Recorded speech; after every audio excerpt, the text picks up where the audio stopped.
नमस्कार शेतकरी मित्रांनो, बळीराजा शेतकरी या शेतकऱ्याच्या यूट्यूब चॅनलवर सर्वांचे मनापासून स्वागत करतो।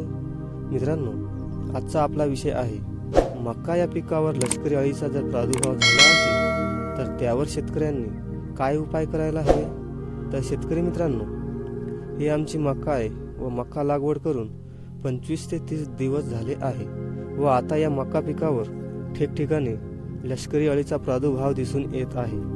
मित्रांनो, या अळीचा नुकसानीचा प्रकार आणि व्यवस्थापनाबद्दलच्या महत्त्वाच्या गोष्टी तुम्हाला सांगायच्या होत्या, पण मित्रांनो त्यापूर्वी चॅनलला जर सबस्क्राईब केले नसेल तर चॅनलला सबस्क्राईब करा।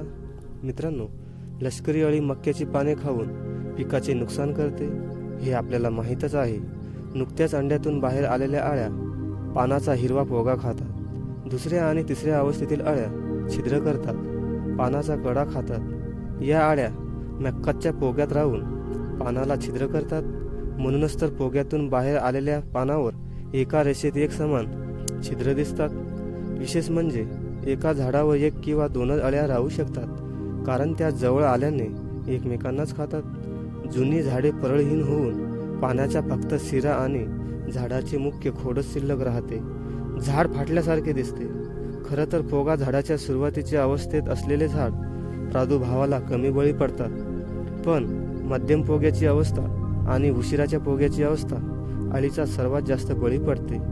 एवढेच नाही तर अळी काही वेळा कणसाच्या बाजूला आवरणाला छिद्र करून दाणे पण खाते। मित्रांनो, या प्रकारे अळी नुकसान करते, परंतु मित्रांनो अळीचे नियंत्रण कसे करायचे?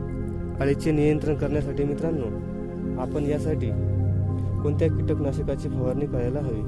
तर मित्रांनो त्यासाठी आपण डेलिगेट या कीटकनाशकाची फवारणी करायला हवी व मित्रांनो ही फवारणी मी दरवर्षी करतो व याचा रिझल्ट जबरदस्त आहे। तर मित्रांनो डेलिगेट विषयी थोडी माहिती जाणून घेऊया। डेलिगेटमध्ये घटक बघितले तर स्पिनोटोरम 11.7%, जे की एसी फॉर्म्युलेशन म्हणजे सस्पेन्शन कॉन्सन्ट्रेट, म्हणजे जे की आपल्या बॉटलमध्ये घट्ट स्वरूपात येत असते, ते आपण स्प्रेला घेताना ते पूर्ण सेक म्हणजे हलवून बाटली घेणे गरजेचे आहे। मित्रांनो, डेलिगेट कीटकनाशक हे स्पिनोसिन वर्गाचे कीटकनाशक आहे, ज्यामध्ये विविध पिकांमधील दीर्घकाळ टिकणारे आणि सर्व किडीचे नियंत्रण करते। मित्रांनो, त्याचप्रमाणे डेलिगेट कीटकनाशक प्रभावी आंतरप्रवाही पर्शजन्य आणि ट्रान्सलामिनार क्रिया करते, त्यामुळे या कीटकनाशकाचा परिणाम अळी व फळे पोखरणाऱ्या किडीवर अत्यंत परिणामकारक ठरतो आणि याची खास गोष्ट म्हणजे ते मित्र किडींना इजा करत नाही। डेलिगेट हे ग्रीन लेवल कीटकनाशक उत्पादक आहे। याचा अर्थ असा आहे की याच्या वापरामुळे पर्यावरण किंवा आपल्या पिकाच्या अनुकूल किडींना कोणतीही हानी होत नाही। मित्रांनो, फवारणी केल्यानंतर हे कीटकनाशक किडींच्या मज्जासंस्थेला ब्लॉक करते, त्यामुळे किडींचा मृत्यू होतो।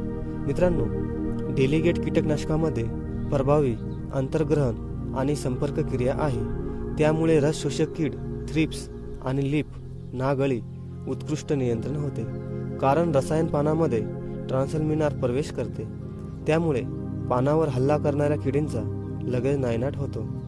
मित्रांनो, याचे प्रमाण जर बघितले तर 15 लिटर पंपला 10 ml एवढे घ्यावे व मित्रांनो स्प्रे करताना पोग्यात स्प्रे करावे। याचा जबरदस्त रिझल्ट आपल्याला मिळेल। हे मी दरवर्षी वापरतो, त्यामुळे मका या पिकाचे उत्पन्न हे 100% मिळते। मित्रांनो, व्हिडिओ आवडल्यास चॅनलला सबस्क्राईब करा, लाईक करा व आपल्या मित्रांना शेअर करा। धन्यवाद मित्रांनो।